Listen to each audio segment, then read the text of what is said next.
Welcome to Persistent Purpose with MJ Hunter. I am your host, Coach MJ. I am a speaker, an event producer.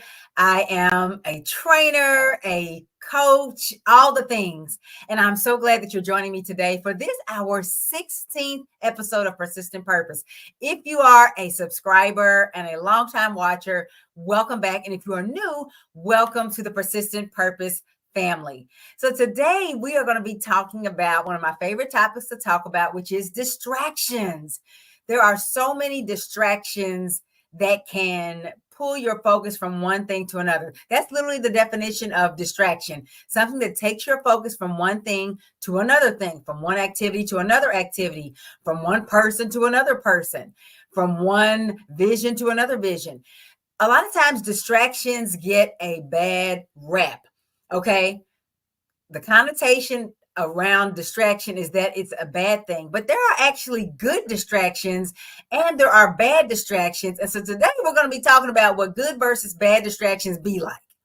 Because if you never allow yourself distractions, or if you always see them from a negative standpoint, you will eventually have some of the negative consequences that we're going to talk about today from not allowing distractions to work for you. However, if you are always allowing distractions to creep in without any type of boundaries or any type of, measuring stick to make sure that they're the right thing for you versus the wrong thing, you will never get anything done. Also, you may have noticed I have a different virtual background in the background. I switched from my light blue. So we're going to test this one out to see if we like all the nice decorations in our virtual studio. So anyway, good versus bad distractions. Are distractions all bad? They are not, but you have to learn how to distinguish between the two. So we're going to talk about 4 different questions that you can ask yourself to determine whether the distraction that is facing you in the moment is a good one that you should lean into or a bad one that you should run away from. And so this requires some thinking. That requires that you're not be living on autopilot, because you do have to consider every move you make to decide whether it's the right move for you. So the first question that you can ask yourself when you're determining whether the distraction that is pulling you right in the moment is a good one or a bad one is, does this distraction increase, or will this distraction increase productivity, or will it fuel my procrastination? The big P word. So good distractions provide a break that allows you to return to your work feeling refreshed. So, being nose down, work for hours on end, that is actually draining, and it actually hurts your productivity. Now, bad distractions can pull you away from important tasks and lead to putting things off that you should be putting off. I have been guilty of this. It is so easy to get caught up in something for hours that is not working towards what's most important to me, or what should be most important to me. But then it makes me want to procrastinate on the things that I should be doing in the moment. So ask yourself, is this distraction helping me to reset my energy, or is it just an excuse to avoid something that I don't want to do? So taking a quick walk or a short focused break can actually recharge you and have you coming back feeling even better, recharge your mind, recharge your body. But scrolling social media for an hour, that's actually going to derail your productivity, okay? So like getting up, taking a 10-minute walk. I like to get up sometimes and go walking around the 2 blocks that are right here by where I live. Clear my head. That's a great distraction, right? Just being nose down for hours, you actually don't get as much done as you think because your body needs a break. However, sitting and binge watching a series in the middle of your workday is not. So as I'm looking through my notes that I wanted to, my notes for this episode, I'm like, ooh, I'm stepping on my own toes, because this is the work of a lifetime. Everything that we talk about here on Persistent Purpose is the work of a lifetime. So nobody is ever perfect at it. Even the experts, even the people podcasting about it, sometimes fall victim. So don't beat yourself up.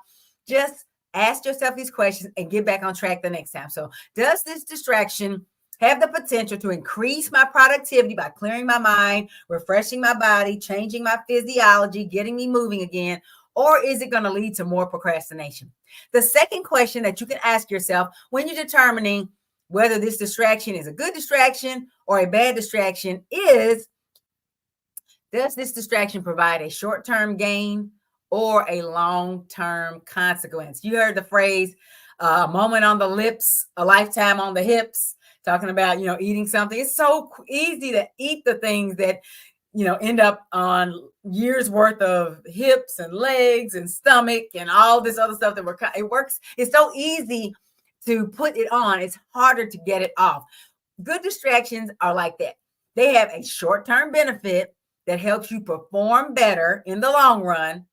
But bad distractions are going to provide an immediate gratification, kind of like that cookie or that piece of pie or whatever it is, but at the expense of you not achieving your long-term goals. So think about that little snack, that little 500 calorie, whatever it is. Is it worth it just to get that immediate gratification? Is it going to hurt your long-term goals? So reflect on whether the distraction you're considering, is it giving you temporary relief, or is it setting you back from achieving something that means something to you? See, good distractions allow you to relax momentarily, just for a while, and to return more focused. That's always, you'll notice a common thread, getting back to it even better. That's the goal. Whereas a bad distraction, it's just going to eat up time and energy, and it's going to make it harder and harder to recover. I heard it said on a recent podcast, I think I was watching, they were talking about how if you stop a habit for like a weekend, so 2 days, Saturday and Sunday or whatever, 2 days in a row, it's easy to get going again. But if you have a 3-day weekend, it's even harder to start that habit back up, whether it's working out or whatever it is. And that's because, in 1 or 2 days, you haven't really broken that habit. But after that 3rd day, it's like really tough to get going again, because now your body has created, or your whatever the situation is, has created new habits and started forming new habits on that 3rd day. So you don't want to, the bad distractions when they start to eat up time and energy, it's harder to recover because you started to create new habits over there on the side that you don't want to be on. So checking in with a friend for 5 minutes, that can uplift your mood and it won't throw your progress off. 5 minutes. However, constantly responding to unimportant notification creates ongoing interruptions that can snowball into bigger productivity losses. So I know a couple months ago, it might have been longer than that, I actually deactivated the little red badge notification on my text messages, on my calendar. I didn't even have them on for social media, but anyone where I would be tempted to go in and fix it, the ones where stuff pops up every day, I turned them off. And it has been so much better. I still remember to check my email and my text because I'm so programmed to do it, but it's not because the little red mark is there to say you have 2 messages, you have 3 emails. It's when it comes to my mind. And I'm still checking it throughout the day, just not as often to get rid of the little red badge. That's an example of something you can do to keep those all day long distractions from popping up on you. The third question you can ask yourself is this distraction an intentional break or a mindless escape? Remember, I said in the beginning, this new habit you're forming towards persistent purpose is going to require you to think. So instead of just immediately jumping to the phone or jumping to click on the play button or to, answer the phone. A lot of our distractions come from digital. A lot of them are digital distractions. That's why those examples are that way. But whatever the distraction is, it can be a distraction in your relationships. It can be a distraction in your health. Whatever it is, you have to stop and think about it before you let it happen. And that's the real work, is noticing when there's a change coming and making an intentional shift that you want to make. So good distractions, they're intentional and they are planned. That's the key, which gives you control over when and how you step away. Kind of like me turning off notifications on my phone. And then I can, if I needed to be reminded, I could plan, an alarm that goes off at noon, at 4 o'clock, and at 8 o'clock to remind me to check those apps. I'm in the driver's seat. Bad distractions just happen mindlessly. I'm just sitting here. All of a sudden, I just see my phone. I grab it. It takes you by surprise. You don't want life to happen to you. You want to happen to life. So being intentional, if you find yourself losing track of time during a distraction, it's likely a bad one. So if you look up and suddenly it's an hour later and you thought it was only going to be 5 minutes, it's not intentional. That's a bad one. Good distractions have boundaries and they have a purpose, while bad ones can lead you down a rabbit hole, such as binge watching a series. Social media, these apps, YouTube, all of them, they are designed with psychological knowledge behind them of how to keep you going from one thing to the next. Scrolling up, that naturally feeds your, I don't even know, I'm not even going to try to get into the science of it, but I've heard experts talk about this, the psychology of scrolling up and how it just keeps you going, keeps you going, keeps you in a rabbit hole. Instead of doing that, schedule your breaks and allow yourself specific downtime instead of letting distractions control you. So scheduling 15 minutes to meditate or read between tasks, that can be beneficial. I need to get back to more of my reading that I used to do so often. On the other hand, if you're mindlessly blowing the internet or falling into an endless loop, you've been in that loop before, because they know what to feed you, because they know what you like to watch. They show you another one, and it's another one, and it's another one. That's not planned, and you can lose hours there. One tool that you can use to make sure that you are planning your breaks intentionally is Pomodoro.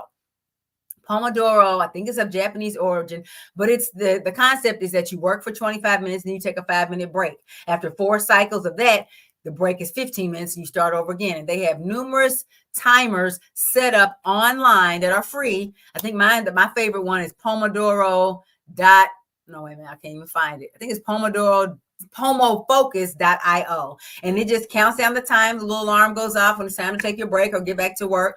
That's planned. That's intentional. But you know you're not just going to be working without a break. The break is coming, but it's coming at a time that you've decided and not when the next distraction pops up. So intentionally breaking, or it's just a mindless escape that catches you off guard because it chooses you. You watch one video, next thing is you've watched 20. I'm guilty of that. I'm not even going to act like I'm not, but we're working on being persistent towards pursuing our purpose. We have to persistently pursue solutions to our challenges and the things that hang us up. And then the last question that you can ask yourself is, does this distraction enhance my focus? Or does it fragment or break apart my attention? So good distractions, they're going to contribute to regaining and enhancing focus. Again, here's that common thread. We are looking for things that make us better. Bad distractions are going to break up your attention, and it's going to reduce the quality of your work. First of all, I think scientifically we've proven there's no such thing as multitasking. There is the idea that you can switch very quickly between tasks, but each time your brain is doing something, is doing that one thing. It might just switch away to something else fast because you let that happen, but the focus is always on one thing. And bad distractions can break up that attention and cause you not to be productive overall. You know, they say, jack of all trades, master of none. I don't know what the rest of the expression is, but you're doing all these things. You can't get really good at any one thing. So if you're making your brain do all these things and be a jack of all trades, it's not going to be the master of any of those tasks because it cannot focus and get better. Okay. So a good distraction might break the monotony, right, of your day, of that moment, of that working session, which leads to creative problem solving. A lot of my best problem solving has happened when I have just gotten still. Let's go sit on my sectional and just stop and think. I always say creative thinking is the currency of success. Being able to think through things and plan, that is important. Bad distractions are going to break apart your thinking and force you to keep switching gears unnecessarily. The more you switch gears, the more you're starting over and nothing really gets hashed out. So like I said, multitasking is a form of bad distraction. So instead, take a short break to stretch or to grab a snack. That's going to refresh your focus, right? Let yourself get up out of that chair. Like I said, use a Pomodoro timer. If you don't want to use one of those, you can do it on your phone. Just set the timer to go off every 25 minutes and get up, stretch. Sometimes I'll do a line dance on one of my breaks because I'm a line dance instructor. So I love line dancing. It's something I do. Song is about 4 or 5 minutes long. That's a perfect amount of time. Just get up where you are and do it. Maybe you do something else. Constantly jumping between emails and texts and tasks, that's going to fracture your attention and result in lower quality outcomes. So again, get those notifications turned off. Trust me, the way we're programmed today, you're not going to forget that you need to check your email. Okay. You're not going to forget that you need to check your text. And the thing is, if there's ever an emergency, the people who need to get you are going to be able to get you, right? And the rest of the people, they can wait. The rest of the situations, they can wait. So again, good distractions versus bad distractions be like. All the good distractions are helping you come back and be better at whatever it is that you're being distracted from. Because remember, distractions are not good or bad. They just are. You have to be able to determine. Well, let me say it this way. Distractions can be good or bad. They're not all one or all the other. You have to get good at determining which is which by looking at what outcome do I get because I engaged in this distraction. That's going to do it for me.